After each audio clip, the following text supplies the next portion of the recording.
Okay, what we have here is the spacepboard, and it's turned upside down, and this is the recording paper for the spacepboard. There are magnets on each of these positions, and you'll see that the magnets are going to be used to hold the paper in place. Very ingenious. This is an Italian design.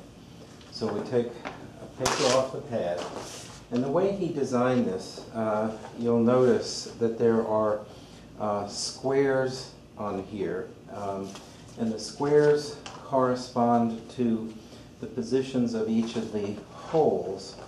And you'll see on the other side, that's where our targets are, our 7 targets. So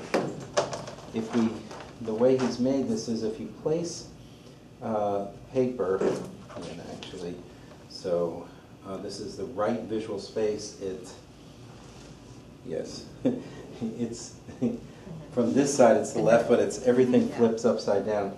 He's made this so that if you absolutely cover the circles as much as you can, leaving it as even as you can, then the boxes are aligned already with the other things, so you don't have to worry about alignment.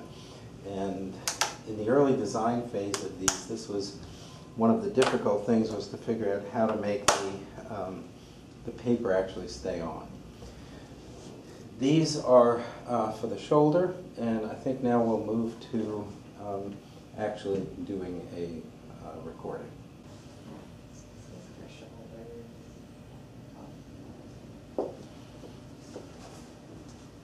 Good.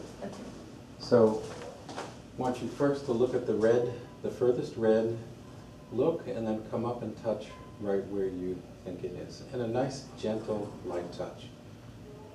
You move a little faster. That's good. And down.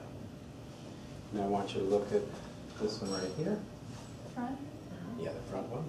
Come straight up. Nice. Middle one in the center. Go back down to Yeah, each one. back all the way Or down. Look, and then come right up where you're... Great. Now, look at this one here. Nice. Look at this one here. I like to alternate sides on this. This one here. And then the last one on the blue. Good. Hands down.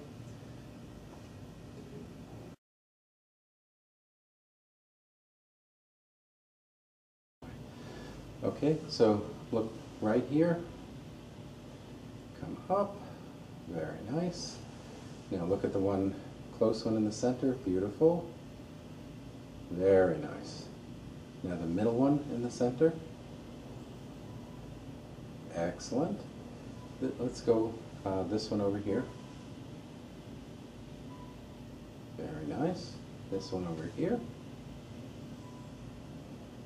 Good. Over there. And here.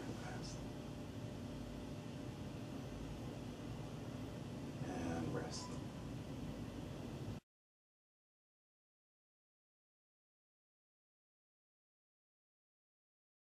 Okay, so the first step in interpreting this is to remove the paper from the actual board. So we just take our magnets off and go ahead and slide the board out. And what I have found most instructive to do with this is to connect the dots. I'm going to make them a little darker for the video so that we can see where they are. The black or the gray boxes correspond to precisely where the pegs themselves were. And what I have found in some of the articles that we have as reference, what I do is connect these. And this gives a sort of a graphical representation of the relative space shifts in the different directions. And this is one of the fairly typical patterns that you will see in those various articles.